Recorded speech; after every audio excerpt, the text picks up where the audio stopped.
பங்கேற்று சிறப்பு தொழுகையில் அவர் ஈடுபட இருக்கிறார். அதற்கேற்ற வகையில் இங்கே அனைத்து ஏற்பாடுகளும் தற்பொழுது மும்முரமாக நடைபெற்று வருகிறது. ஒருபுறம் அந்த நோன்பு கஞ்சி, அதே போல மட்டன் பிரியாணி உள்ளிட்ட உணவு வகைகள் எல்லாம் தயாராகி வரக்கூடிய நிலையில மறுபுறம் நிர்வாகிகள் எல்லாம் அந்த ஏற்பாடுகள் பணிகள்ல ஆய்வு மேற்கொண்டு இருக்காங்க. அந்த வகையில கட்சியினுடைய பொதுச் செயலாளர் ஆனந்த், அதே போல பார்த்தோம்னா ஆதவ அர்ஜுனா மற்றும் மாவட்ட தலைவர்கள் உள்ளிட்ட பல கட்சி நிர்வாகிகளும் இங்கே நடக்கக்கூடிய அந்த ஏற்பாடுகளை ஆய்வு மேற்கொண்டு வரக்கூடிய அந்த காட்சிகளும் கூட நடந்துட்டு இருக்கு. முக்கியமாக பார்த்தோம்னா இன்று மாலை சிறப்பு தொழுகையில் அவர் விஜய் ஈடுபட்டு அதற்கு பிறகாக அந்த நோன்பு துறக்க இருக்கிறார். எப்படி தடபுடலாம் நடந்துகிட்டு இருக்குல்ல இஃப்தார் நோன்பு திறக்கிறதுக்கு அதுக்கான ப்ரிப்பரேஷன் அதெல்லாம் பார்க்கும்போது இப்போ நமக்கு வாய் ஊறுது.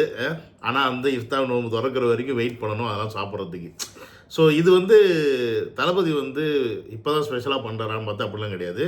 வருஷம் பண்ணிகிட்டு இருக்காரு. ஆனால் இப்போ பண்ணுற இந்த இஃப்தார் நோன்பு ரொம்ப ரொம்ப ரொம்ப ஸ்பெஷல்.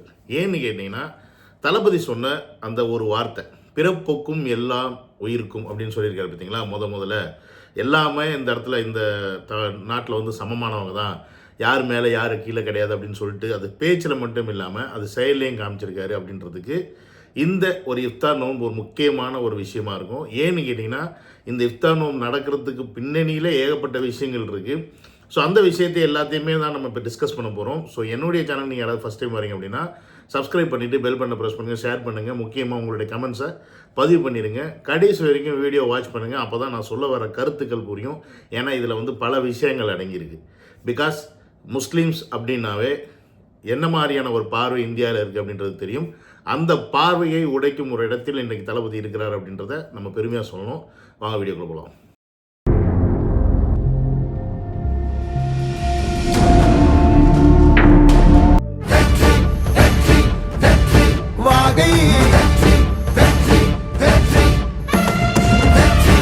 இந்த வீடியோக்குள்ள போகிறதுக்கு முன்னாடி கொஞ்ச நாளைக்கு முன்னாடி தளபதி அவர்களுக்கு பார்த்தீங்கன்னா ஒய் பிரிவு பாதுகாப்பு கொடுத்தாங்களே, அது என்ன ஆச்சு அப்படின்ற கேள்வி யாருக்காவது தெரிஞ்சா? ஏன் எங்கே போனாங்க? ஒய் பிரிவு கமாண்டர்ஸ் கொடுத்துருக்காங்க. கிட்டத்தட்ட ஒரு 8லேருந்து 10 போலீஸ்காரங்க, 2 கமாண்டர்ஸ் எல்லாம் சேர்த்து வர்றவங்க தான் ஒய் பிரிவு காவலர்கள். அவங்களாம் எங்கே இது வரைக்கும் ஏன் விஜய் அவர்கள்ட்ட இல்லை? சரி, ஃபர்ஸ்ட் ஆஃப் ஆல் ஏன் ஒய் பிரிவு பாதுகாப்பு கொடுத்தாங்க அப்படின்ற விஷயத்துக்கு விடுதலை சிறுத்தை கட்சி அவர்களுடைய டெபுட்டி சென்ட்ரல் செக்ரட்டரி வன்னியரசு இருக்கார் பார்த்தீங்களா, அவர் ஒரு விளக்கம் கொடுத்துருக்காரு. அதாவது என்ன விளக்கம் கொடுத்துருக்காருன்னு பார்த்தீங்கன்னா, விஜய் அவர்களுக்கு ஒய் பிரிவு பாதுகாப்பு கொடுத்ததுக்கு முக்கிய பின்னணி என்னன்னு பார்த்தீங்கன்னா, முஸ்லீம்ஸ் அவர்களால் விஜய் அவர்களுக்கு த்ரெட் இருக்குது அப்படின்ற ஒரு விஷயத்தை டைம்ஸ் ஆஃப் இந்தியாவில் அவர் பிரத்யேகமாக சொல்லியிருக்காரு. அப்போ அவங்க கேட்டிருக்காங்க, நீங்கள் இதை எதன் அடிப்படையில் நீங்கள் இதை சொல்கிறீங்க? அவருக்கு ஒய்வு பிரிவு செக்யூரிட்டி கேட்டதுக்கான டாக்குமெண்ட் எதுவும் இருக்கா அப்படின்னு சொல்லிட்டு வன்னியரசு கேட்கும்போது அதெல்லாம் என் கையில் கிடையாது, பட் ஒரு நம்பத்தகுந்தமான ஒரு போலீஸ் இன்ஃபார்மர் மூலிமா எனக்கு இந்த விஷயம் கிடைச்சிச்சு அப்படின்ற ஒரு விஷயத்தை பதிவு பண்ணியிருக்காப்புல. இது எவ்வளோ பெரிய ஒரு இஷ்யூஸை உண்டாக்குன்னு பார்த்தீங்கன்னா, விஜய் அவர்கள் உண்மையாலுமே முஸ்லீம் அவர்களை த்ரெட்டாக தான் பார்க்குறாரு அப்படின்ற மாதிரி ஒரு இம்பேக்டை கொண்டு போயிட்டு முஸ்லீம் இனத்தவர் கிட்ட போய் சேர்க்கும். இது எதனால் பண்ணாங்கன்னு பார்த்தீங்கன்னா, ரீசெண்டாக நீங்கள் பார்த்துருப்பீங்க, முஸ்லீம் லீக் கட்சியிலேருந்து ஒரு தலைவர் தமிழக வெற்றி கழகத்தை ஜாயின் பண்ணியிருந்தார். ஜாயின் பண்ணி மீன்ஸ் அவர் பார்த்துட்டு அதில் ஜாயின் பண்ணுறதுக்கான விருப்பம் எல்லாத்தையும் தெரிவிச்சுட்டு போயிருக்காங்க. ஸோ அதெல்லாம் போயிட்டு வந்ததுக்கு அப்புறமா தான் இவர் இப்படி ஒரு விஷயத்தை எடுத்து போடுறாரு. இதை எந்த அடிப்படையில் இவர் இது த்ரெட்டாக விஜய் அவர்கள் ஃபீல் பண்ணார்னு இவன் சொன்னான்னு பார்த்தீங்கன்னா, அந்த விஷயம் தான் எனக்கு மிகப்பெரிய காமெடியாக இருந்துச்சு. ஏன்னு கேட்டிங்கன்னா, பீஸ்ட் படத்துலையும் துப்பாக்கி படத்துலையும் விஜய் அவர்கள் நடிக்கும்போது அதில் முஸ்லீம்ஸை தீவிரவாதியாக காமிச்சிருப்பாங்க. ஸோ அதனால அந்த த்ரெட்டில் பயந்துட்டு இவர் இப்போ ஒய் செக்யூரிட்டி கேட்டிருக்காரு அப்படின்ற ஒரு கேனத்தனமான ஒரு விஷயத்தை அங்கே கொண்டு போய் பதிவு பண்ணுறாப்புல வன்னியரசு. இதெல்லாம் பண்ணிவிட்டு திருப்பி அந்த வன்னியரசு தானே போய் முஸ்லீம் கூட்டத்தில் போய் நின்று நோம்பு கஞ்சிலாம் குடிக்கிறாங்க. அவங்கள கண்டிப்பாக அவங்க என்ன பண்ணணும், முஸ்லீம்ஸ் மண்டை மேலே அடிச்சு துரத்தணும் போடா அப்படின்னு. பட் அதை செய்ய மாட்டேங்கிறாங்க. பட் இந்த ஒரு கேனத்தனமான ஒரு ஆப்ஷன் எடுத்துக்கிட்டு அவன் இவ்வளோ பெரிய ஒரு கம்ப்ளைண்ட்டை வைக்கிறான் அப்படின்னா, அது எந்த அளவுக்கு ஒரு அரசியல் கட்சி மேலே பாதிப்பு உண்டாகும் பார்த்தீங்கன்னா, அது வேறு லெவலில் சப்போஸ் புரிதல் இல்லை அப்படின்னா. ஏன்னு கேட்டிங்கன்னா, நம்ம நாட்டை பொறுத்த வரைக்கும் அரசியல் அப்படின்ற ஒரு விஷயம் பார்த்திங்கன்னா, இந்த சிறுபான்மையினர் அப்படின்ற ஒரு விஷயத்தை எடுக்காமல் செய்கிறதே கிடையாது.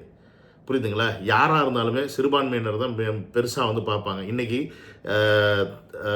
திராவிட முன்னேற்ற கழகம் டிஎம்கே இன்றைக்கி திருமாவளவன் கூட வச்சுக்கிட்டு இருக்கு அப்படின்னா என்ன காரணம்? அவர்கிட்ட இருக்கக்கூடிய அந்த சிறுபான்மையினர் ஓட்டு. புரியுதுங்களா? ஸோ மீன்ஸ் அந்த சிறுபான்மையினர் அந்த கம்யூனிட்டியில் வர தலித் கம்யூனிட்டியோட ஓட்டு. சிறுபான்மையினர் இன்னொரு பாயிண்ட் ஆஃப் வியூவில் நம்ம எப்படி பார்க்குறோம்னு பார்த்தீங்கன்னா, முஸ்லீம்ஸ் ப்ளஸ் கிறிஸ்டின்ஸ். ஸோ இவங்கள தான் வந்து இந்தியாவில் வந்து சிறுபான்மையினராக பார்க்குறோம். ஏன்னு கேட்டிங்கன்னா மெஜாரிட்டி ஆஃப் த பீப்புள் வந்து ஹிந்து அண்ட் மைனாரிட்டி பீப்புள் வந்து முஸ்லீம்ஸும் கிறிஸ்டின்ஸும் இருக்காங்க. ஸோ இவங்களுடைய ஓட்டு எந்த கட்சிக்கு போகுதுன்றது ஒரு முக்கியமான பங்கு வகிக்கும் எல்லா எலெக்ஷன்லையுமே. இதுவரைக்கும் இந்த சிறுபான்மையினர் ஓட்டை வந்து பெரும்பாலும் ஆக்கியபை பண்ணது பார்த்திங்கன்னா டிஎம்கே தான். பட் இந்த டைம் இந்த தமிழக வெற்றி கழகத்தின் தளபதி எடுத்து வைக்கும் அடுத்தடுத்த நிகழ்வுகள் மூலமாக இந்த சிறுபான்மையினரோட ஒட்டுமொத்த ஓட்டுமே தளபதி அவர்களுக்கு விழுந்துருமோ அப்படின்ற ஒரு பயம் வந்து இன்றைக்கி திராவிட முன்னேற்ற கழகத்துக்கு பயங்கரமான ஒரு எரிச்சலை கொடுத்துருக்கு. அந்த எரிச்சலின் வெளிப்பாடு தான் பெரும் தலைவர்கள் டைரெக்டாக பேசாமல் இந்த மாதிரி வன்னியரசு போன்றவர்களை வச்சு நம்மக்கிட்ட வந்து இந்த மாதிரி ஃபால்ஸ் இன்ஃபர்மேஷனை வந்து பரப்புறதுக்கான வேலையை செஞ்சிட்ருக்காங்க. சரி, அதெல்லாம் இருக்கட்டும். இப்போ இந்த பிரிவு பாதுகாப்பு விஜய் அவர்களுக்கு கொடுத்துட்டாங்க. ஆனால் ஏன் இப்போ வரைக்கும் அவர் ஏற்றுக்கல அப்படின்றதுல தான் வந்து இப்போ சென்ட்ரல் கவர்மெண்ட்டே குழம்பியிருக்கு.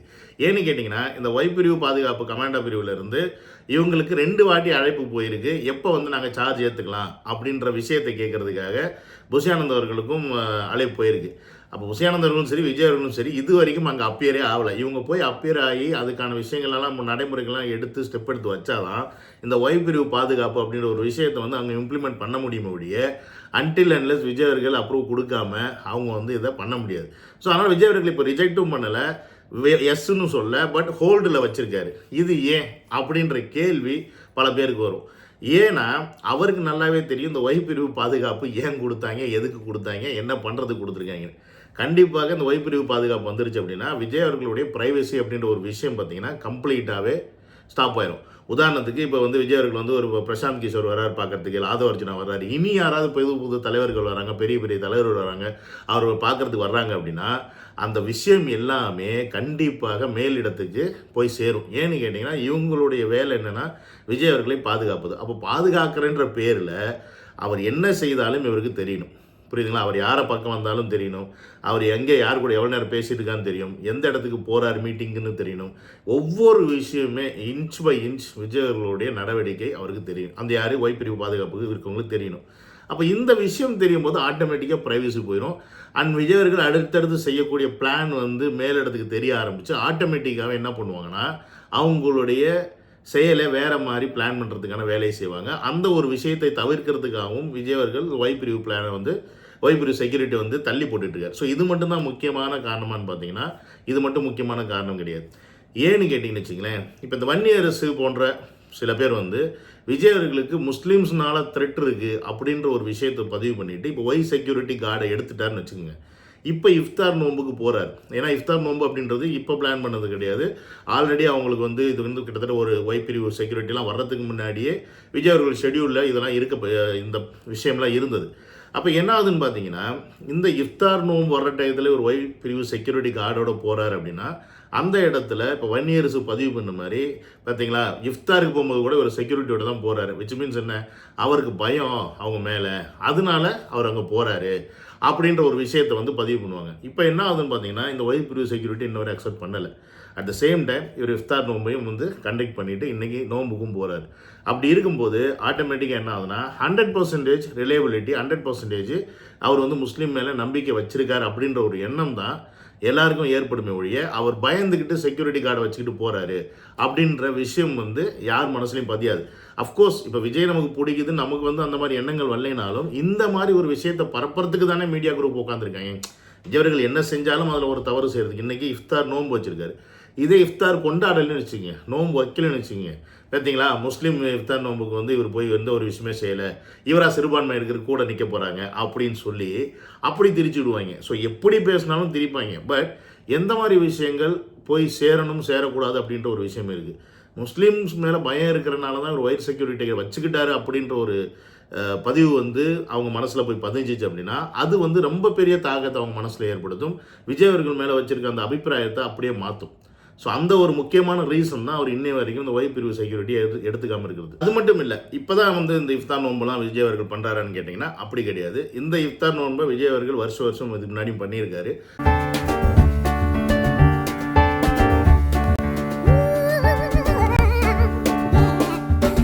அவர் வந்து நடிச்சுக்கிட்டு இருக்கும்போது. ஆனால் தமிழக வெற்றி கழகம் சார்பாக முதல் முறையாக கட்சி ஆரம்பித்ததுக்கப்புறமா இப்போ இவ்வளோ பெரிய கிராண்டாக இஃப்தார் நோம்பு பண்ணுறாங்க. அது இஃப்தார் நோம்பு பண்ணுறது மட்டும் இல்லாமல் இஃப்தார் நோன்புக்கு எப்படி இருக்கணுமோ அந்த முறையையும் வந்து அவர் ஃபாலோ பண்ணுறாரு.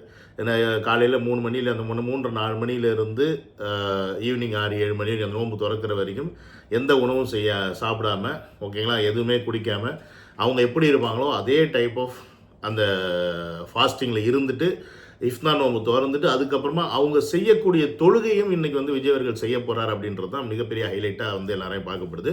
ஏன்னு கேட்டிங்கன்னா, ஒருத்தவங்க வந்து ஃபாஸ்டிங் இருப்பாங்க. இப்போ நான் கூட இருக்கிறேன்னு வச்சுக்கோங்களேன். இப்போ நானும் வந்து முஸ்லீம்ஸ் மாதிரி ஃபாஸ்டிங் இருந்துட்டு நோன்பு திறக்கணும்னு ஆசைப்பட்றேன். ஆனால் நமக்கு தொழுகை எப்படி பண்ணணும்னு தெரியாது, நம்ம அதை செய்யவும் மாட்டோம். நமக்கு தெரிஞ்ச ஒரு ப்ரேயிங் செஷனில் போயிடுவோம். பட் இந்த வாட்டி அவர் என்ன பண்ணுறாருன்னா, அவர்களில் ஒருவராக தன்னை காமிச்சுக்கிறதுக்கு, ஏன்னா அவர் வந்து பார்த்தீங்கன்னா சிறுபான்மையினரை வந்து சிறுபான்மையினரை பார்க்கல, சமமாக தான் பார்க்குறாரு.